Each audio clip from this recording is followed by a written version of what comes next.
Eu recebi um vídeo hoje de um hominho fazendo assim, ó. Por causa de felicidade, por causa do final do horário de verão. Mas não deu uma diferença ontem? Nossa, incrível. Parece que o dia não acabava, né? E eu dormi cedo, acordei mais cedo ainda. Incrível. Cheguei 1 hora mais cedo no trabalho, Solange. Você vê Aliás, o desafio do dia hoje, quem estiver feliz com o final do horário de verão, pode mandar foto. Tem que ser sorrindo mesmo, assim, sabe? Aquela voz assim, ó. Não, E nada de carão também, tipo... Não, a gente quer sorriso. Exatamente. Bom, bora lá começar a semana, bora lá começar o Falando Nisso pertinho de você. Mas antes, sempre aquela mensagem para alimentar um pouquinho a nossa alma e o nosso coração. Faz o seguinte, faça o que você deve fazer ainda hoje. Amanhã pode ser tarde demais, porque a gente nunca sabe o tempo de Deus e o tempo que nos resta. Aproveita hoje, né, Zóio Verde? O que tem no programa?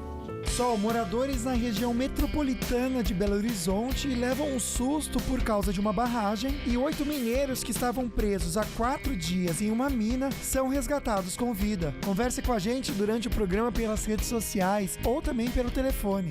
Aproveita para fazer sua pergunta e também participar dos prêmios da semana no Face. Tem um kit Ortovi para você cuidar do seu sorriso. Curtiu, compartilhou a fotinho, você já participa. Já no Instagram, que é @FalandoNissoBand, tem um kit Tracta para deixar você muito mais linda ou mais bonito também, por que não, né? Você marca 2 amigos, curte a postagem e participa também. Bora conversar bastante, aprender muito, tirar suas dúvidas. E eu quero lembrar para você que participar ao vivo, tá aqui no meu bolso. Mostra aqui para mim, por favor, Fábio, por favor. Aqui, ó, um par de convites para quem participar ao vivo, então vai ter um sorteio, tá bom? Deixa eu virar aqui, ó. Show. Vale de abertura, vai ser incrível, Carnaval Jequitibá. Então fez sua pergunta ao vivo, concorre também. E hoje é dia, então, de cuidar da nossa saúde, porque hoje aqui no programa é dia de dicas de saúde.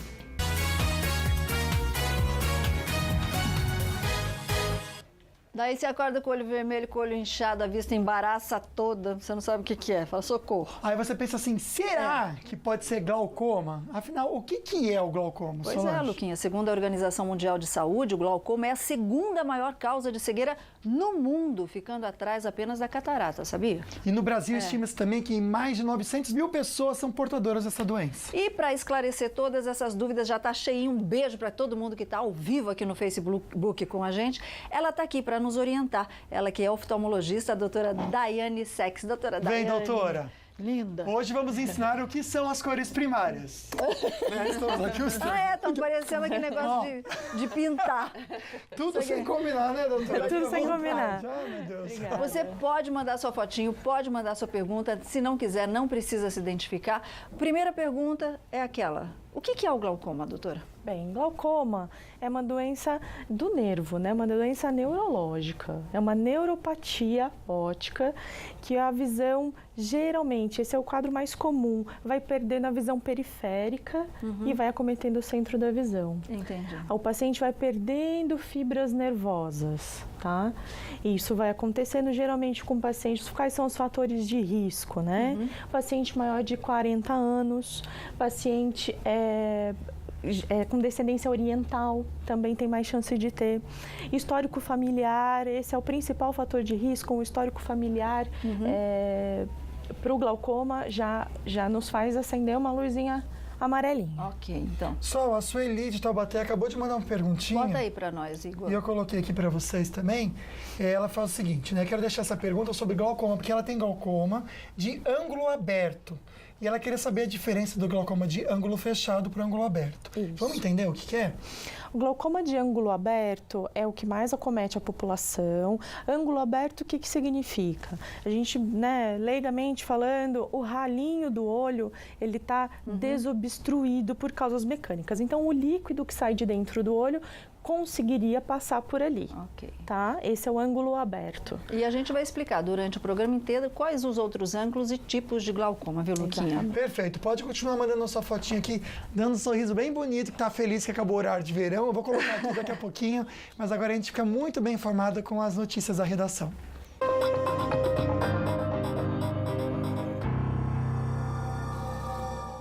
E a Justiça começa a ouvir hoje testemunhas no processo sobre a morte do jogador de futebol Daniel. Vamos saber mais detalhes com o nosso querido repórter Israel Goldenstein, que está na redação do Falando Nisso. Muito boa tarde, Israel. Quantos réus nessa ação?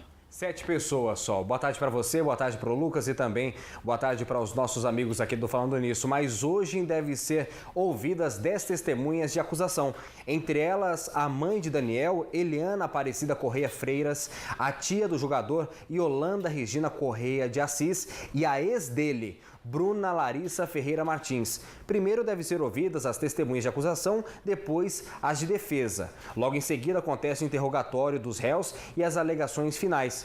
Por fim, a juíza decide se os réus enfrentam ou não o júri popular. A expectativa é de que as audiências de instrução continuem até pelo menos quarta-feira. Daniel, de 24 anos, foi achado morto na zona rural de São José dos Pinhais em 27 de outubro. Ele foi parcialmente degolado e teve o órgão genital também mutilado, Solange. Crime bárbaro que chocou todo o país, né? Bom, virando um pouquinho a página, o presidente Jair Bolsonaro disse que a redução, está todo mundo cobrando, né? A redução do custo da CNH é uma promessa que está sendo cumprida. O anúncio, como vocês estão vendo, foi feito no Twitter do presidente e, dependendo da faixa etária, o prazo de validade da CNH pode ser até estendido. Então, está aí o presidente prestando contas das suas promessas.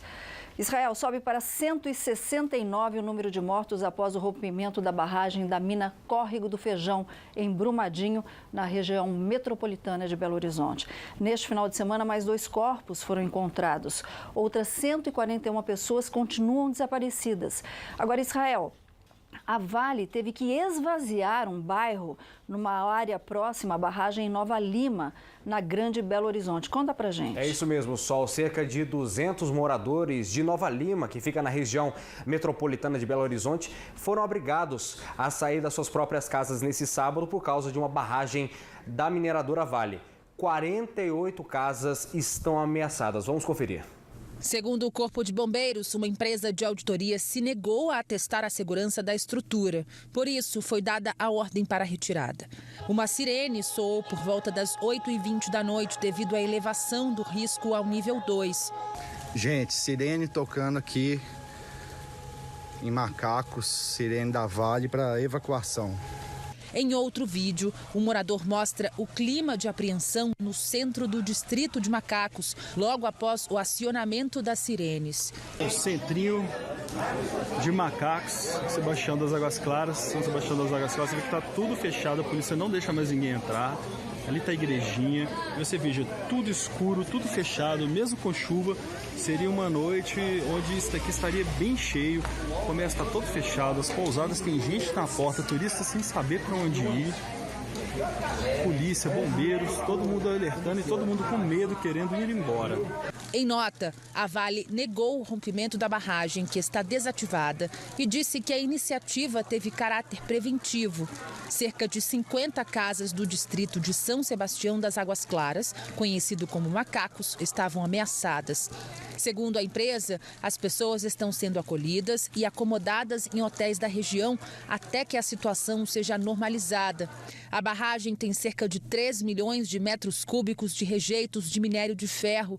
Foi construída no mesmo modelo de Mariana e Brumadinho e está entre as 10 que a Vale prometeu desativar. E o governo determinou, viu, Luquinha, que as mineradoras retirem os trabalhadores da área perto de barragens até o mês de agosto. É uma ordem, uma determinação. Perfeito. Sol, hora de conferir as estradas nesse início de semana. Israel, eu sei que ontem, no final da tarde, eu tenho até imagens aqui, teve queda de barreira na Tamoios, mas já foi liberado hoje pela manhã, é isso? Foi isso mesmo, Lucas. Por volta de 5h20 da manhã, a rodovia dos Tamoios ela estava com o sistema Aparecida desde a tarde de ontem, devido ao deslizamento de terras na altura do quilômetro 72, ali é trecho de serra, deslizamento de barreira também. Ali a Polícia Rodoviária Estadual, Lucas, decidiu implantar no local o sistema Aparecida para evitar danos aos motoristas pela rodovia dos Tamoios. A concessionária Tamoios, todo mundo sabe, quando chega a 100 milímetros de chuva, ela interdita a rodovia. Não foi necessário, choveu pouco menos que isso, mas houve sim um deslizamento de barreira na altura do quilômetro 72, como a gente pôde pode observar nas imagens. Nesse momento, a Tamoio segue liberada sem nenhum problema para o motorista, tanto no sentido São José dos Campos, quanto no sentido Caraguatatuba. Agora falando sobre a rodovia Presidente Dutra, um pouco mais de trânsito carregado nesse momento para quem segue no sentido São Paulo, entre os quilômetros 143 e 145, devido às obras da Via Cambuí, e um pouquinho depois, ali próximo à região oeste de São José dos Campos, no bairro Jardim das Indústrias, devido a excesso de veículos pela pista marginal. Lucas. Perfeito, Israel. Tem mais aqui para quem aguarda a balsa em São Sebastião, bem tranquilo, apenas 30 minutos de espera, e o mesmo tempo também para quem está em Ilhabela. Bom, o horário de verão acabou, estamos comemorando e celebrando aqui no programa, mas qual que é a previsão de tempo aí para essa semana? E eu já digo que são dias bem clichês de verão. Muito calor durante o dia, à tarde vem chuva com força. Em Campos do Jordão, máxima de 22 graus, previsão de chuva agora à tarde por lá, o mesmo aqui no Vale, máxima de 28 em Taubaté, 27 em Jacareí e 26 em Lorena, com tempo instável agora à tarde. O mesmo no litoral também, tempo chuvoso agora para a tarde, máxima de 27, tanto em Caraguatatuba quanto em Ilhabela. Em São José hoje, máxima de 27, a temperatura vai subindo, mas chega a quarta-feira, máxima de 30, fica assim até sexta-feira, com previsão de sol e chuva à tarde. Bom, vem uma notícia boa para as pessoas que fizeram bariátrica, a gente dá mais informações no próximo bloco, e você sabe que segunda-feira também aqui no programa é dia de cuidar muito bem da saúde da sua boca com o nosso querido Dr. Sorriso. Você tem alguma dúvida sobre implantes dentários? Vou discutir a técnica de implantes dentários para a reabilitação da perda do seu dente daqui a pouco no programa Falando Nisso.